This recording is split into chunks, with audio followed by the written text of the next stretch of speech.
students, welcome once again to LKV's online classes for class 10. In our last video, we had discussed the summary of the chapter, The Midnight Visitor. Now it's time to have a quick recap of the things and then we are going to discuss the question and answer section. Now in this story, there are three main characters. First, Osibel, the secret agent who doesn't actually fit to the post that he has. His appearance doesn't fit to that post. Otherwise, he is very witty and also intelligent, and that we had seen throughout the story. Second, we have the Fowler, a handsome writer, and he happens to spend one day with Osibel in order to get the plot for his next writing. Third, Max, who enters the room of Osibel secretly in order to get the secret papers from Osibel. Now, when the story starts, Fowler happens to meet Osibel, but he is very disappointed because whatever he had framed in his mind, the perception of the secret agent, it did not fit with Osibel. And Osibel understood that, and he had also admitted that that whatever you have thought about the secret agent, I really contradict to the things, but really I am waiting for those papers which can create the history. And saying so, they enter into the very dark, dirty, or the stuffed room of Osibel. Now, when they switch on the light, when Osibel switch on the light, he finds that Max is waiting for Osibel with a pistol in his hand and pointing towards Osibel.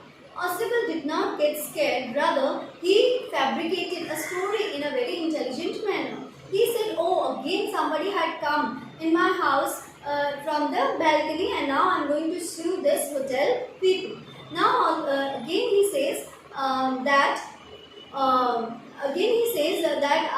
this is the second time that somebody had entered like this. Max told, if I would have known the story of balcony, that there is a balcony, I would have come from that only, why I would have used master keys. And then at that moment only, the knocking of the door starts.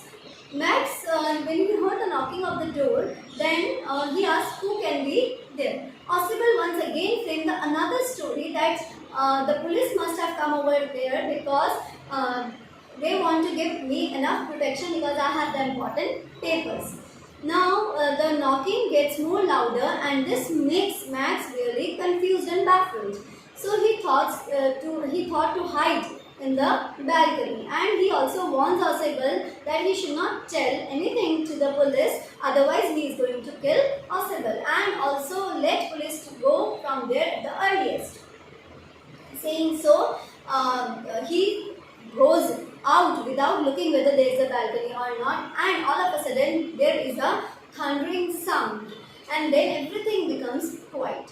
When the door is opened, Fowler found that there was a waiter who had brought a bottle of wine along with 2 glasses. Then Osibel told that I have really befooled Max because there is no balcony and now Max is not going to return again.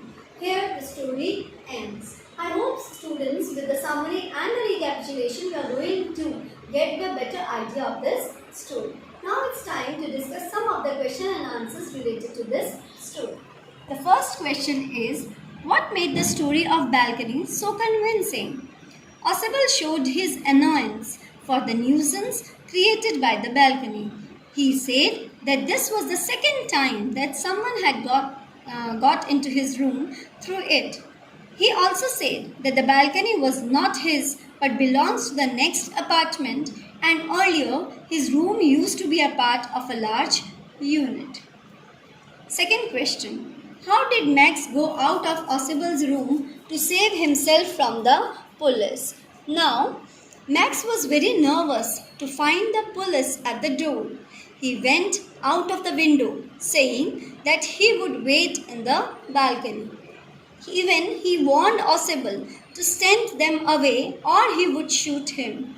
Max did not confirm the balcony and stepped out of the window, and hence he died. Third question. How did Osibel kill without using a weapon? Now Osibel did not have a pistol in his hand nor he used any weapon, but how can you say that Osibel had actually killed Max? Osibel was an intelligent spy. When he found Max waiting for him in the room, he made a story. Yes, he fabricated a story of a balcony under his window. He convinced Max about the balcony. Thus, when someone knocked at the door, Max, fearing it to be the police, jumped out of the window and hence he died. Next question. How was Ossible different from other secret agents? Ossible, unlike other secret agents, was very fat with an accent of German. Ossible was expecting a smart and active agent having messages slipped into his hand by a dark beauty, whereas Ossible received a telephone call making an appointment in his room. That means his way of solving the case or handling the things was very common and it did not match actually with the things what secret agents used to do. So this is how Ossible was different actually from other secret agents. Dear students, these are some of the question answers that we have discussed in today's video.